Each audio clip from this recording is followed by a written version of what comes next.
పరంపరలు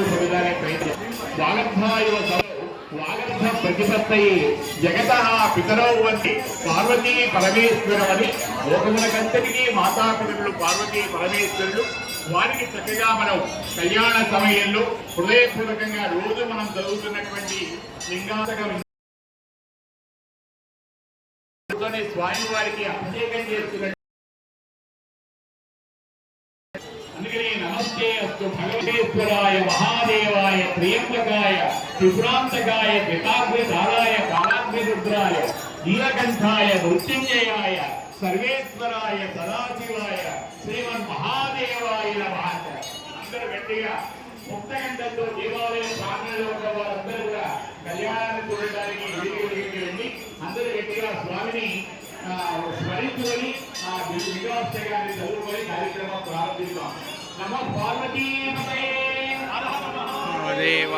ఇంతమంది భక్తులున్నారు. పెద్దగా స్వామి చెవిటి మల్లయ్య ఆయనకి ఎంతో చెవులు గట్టిగా చేసే కానీ వినపడు. గట్టిగా అందరూ కూడా నమ పార్వతీపతయే హర హర మహాదేవా.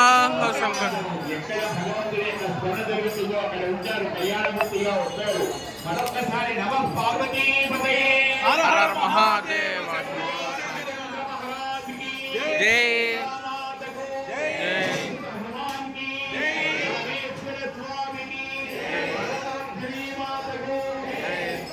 అయ్యప్ప స్వామికి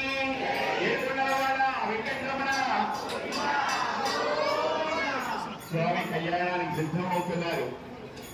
మంగళ స్నానం చేయించాలి. ముందు తరండి చేయాలి ఆ పెళ్లికొడుకుని, తర్వాత ఆడప్రక్షాళన చేయాలి. ఆ తర్వాత ఆ స్వామి వారికి మధుపత్ర సమర్పణ కలగాలి. ఇవన్నీ చాలా అద్భుతమైనటువంటి అంశాలు.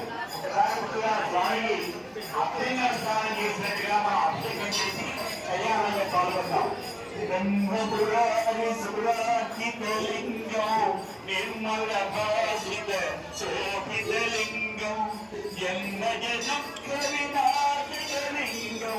సత్ప్రణమామి సదా దేవముని ప్రవరాలింగం కామనరణ